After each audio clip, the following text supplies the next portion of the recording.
Shalom, damai sejahtera untuk umat Tuhan di mana saja Anda berada. Mari kita merenungkan lagi firman Tuhan. Kita berdoa. Bapa di surga, kami butuh kuasa Roh Kudus untuk menuntun kami di saat kami membaca dan merenungkan firman-Mu. Dalam nama Yesus Kristus kami sudah berdoa. Amin. Judul renungan malam ini, Alkitab Perlindungan Kita. Ayat renungan diambil dari kitab Yesaya pasal 8 ayat 20. Firman Tuhan berkata, "Carilah pengajaran dan kesaksian. Siapa yang tidak berbicara sesuai dengan perkataan itu, maka baginya tidak terbit fajar." Umat Allah dituntun kepada Alkitab sebagai perlindungan mereka terhadap pengaruh guru-guru palsu dan kuasa yang menipu dari roh-roh kegelapan. Setan menggunakan setiap sarana yang mungkin untuk mencegah manusia memperoleh pengetahuan mengenai Alkitab, karena kata-kata Alkitab yang jelas mengungkapkan penipuannya. Pada setiap kali pekerjaan Allah dibangunkan, Raja Kejahatan bangkit dengan lebih giat lagi. Sekarang ia menggunakan usahanya yang paling keras dalam perjuangannya yang terakhir melawan Kristus dan pengikut-pengikutnya.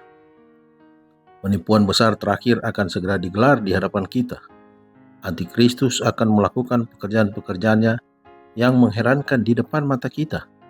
Begitu miripnya pemalsuan itu dengan aslinya, sehingga mustahil untuk membedakannya, kecuali oleh Alkitab.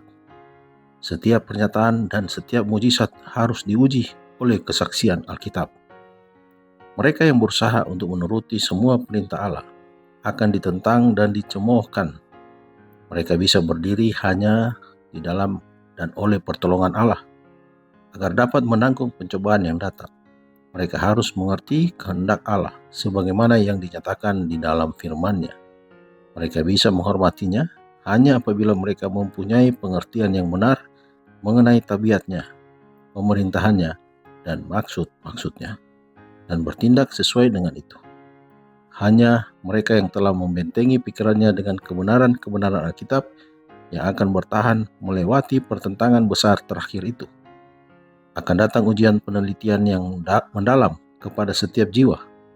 Akankah saya lebih menurut kepada Allah daripada kepada manusia? Bahkan saat yang menentukan sekarang sudah datang. Apakah kaki kita berpijak kuku di atas batu karang firman Allah yang tak berubah itu? Apakah kita bersedia untuk berdiri teguh mempertahankan perintah-perintah Allah dan iman kepada Yesus? Kebenaran dan kemuliaan Allah tidak bisa dipisahkan. Mustahil bagi kita menghormati Allah oleh pendapat-pendapat kita yang salah, sementara Alkitab ada dalam jangkauan kita. Banyak yang berpendapat bahwa tidak menjadi soal apa yang seseorang percayai, asal kehidupannya benar. Tetapi hidup itu dibentuk oleh kepercayaan atau iman. Jika terang dan kebenaran berada dalam jangkauan kita, dan kita melalaikan kesempatan untuk mendengar dan melihatnya, sesungguhnya kita menolaknya. Kita memilih kegelapan lebih dari terang. Allah telah memberikan kepada kita firman-Nya supaya kita menjadi terbiasa dengan ajaran-ajarannya dan mengetahui apa yang Ia tuntut dari kita sendiri. Pada waktu ahli hukum itu datang kepada Yesus dengan pertanyaan, "Guru, perbuatan baik apakah yang harus kuperbuat untuk memperoleh hidup yang kekal?" Juru selamat menunjuk kepada Alkitab dengan berkata, "Apakah yang tertulis di dalam hukum itu? Bagaimanakah kamu baca?" Dikutip dari buku Alfa dan Omega jilid 8 halaman 624 sampai 629. Mari berdoa.